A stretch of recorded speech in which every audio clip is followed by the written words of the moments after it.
Every day, the world consumes 300 tons of caffeine, enough for 1 cup of coffee for every man, woman, and child. The world's largest buyer of coffee, the US, has to import nearly all of this, as the coffee trees from which caffeine is harvested will only grow at commercial levels between the Tropic of Cancer and the Tropic of Capricorn in an area called the Coffee Belt. Only a single state, Hawaii, is within this belt. However, the United States is only the largest buyer because it's so populous. The most enthusiastic coffee drinkers per capita are, in increasing order, the Netherlands, Denmark, Iceland, Norway, and, the world champions, Finland, where they drink 3 times as much coffee a day as the average American. All of these countries are outside the coffee belt and must import 100% of their caffeine supply. To get this caffeine, first bees must pollinate the flowers of a coffee tree, and these flowers develop into bright red berries. Unlike more cooperative domestic plants, the coffee tree does not ripen all its berries at the same time, so they need to be hand-picked and sorted. Once picked, the coffee bean is removed from inside the berry. This young seedling of the tree is then dried, heated, ground, and submersed in boiling water to get out the precious caffeine. It takes about 40 coffee beans to make 1 shot of espresso. But why is caffeine in the coffee beans in the first place? It's not like the coffee trees want to have humans cutting bits off of them and committing a holocaust of their offspring. Well, the trees, of course, don't want or feel anything. They originally evolved caffeine for their own benefit. Caffeine is an insecticide that effectively paralyzes or kills bugs chomping on the tree. Whether or not these insects go out experiencing the greatest caffeine high ever is not known.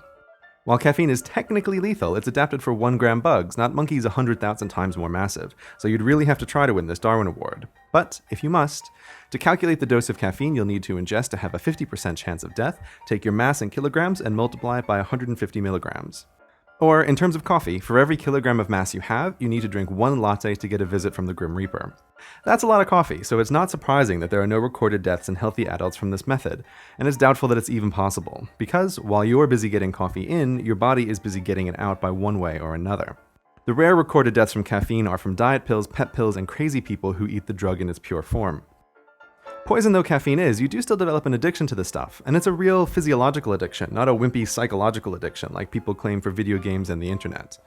But caffeine isn't heroin, rapid withdrawal won't kill you. It might make you cranky and give you a wicked headache, but since caffeine releases dopamine to make you happy and it gets rid of headaches, there's really no reason to ever stop using this stuff. And who would want to give it up anyway? I mean, aside from converts to Mormonism and Rastafarianism.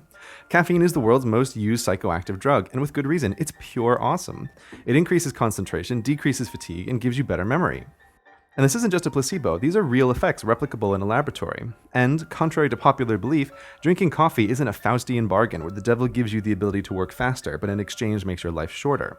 For normal, healthy humans, there are no medical concerns. Coffee and the caffeine within it may even have medical benefits, such as protection from cardiovascular disease, diabetes, and Parkinson's.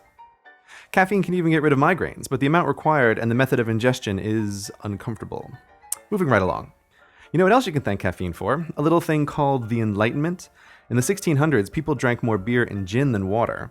But with the introduction of coffee and tea, people switched from a depressant to a stimulant. It's not surprising then that this time was an intellectual boon compared to earlier centuries. Ben Franklin and Edward Lloyd loved their coffee for the same reason that modern workers and students do. It's invaluable for staying awake and concentrating when you need to finish a TPS report or get through that boring physics class. Coffee is the fuel of the modern world, so go grab a cup guilt-free and get working smarter and faster.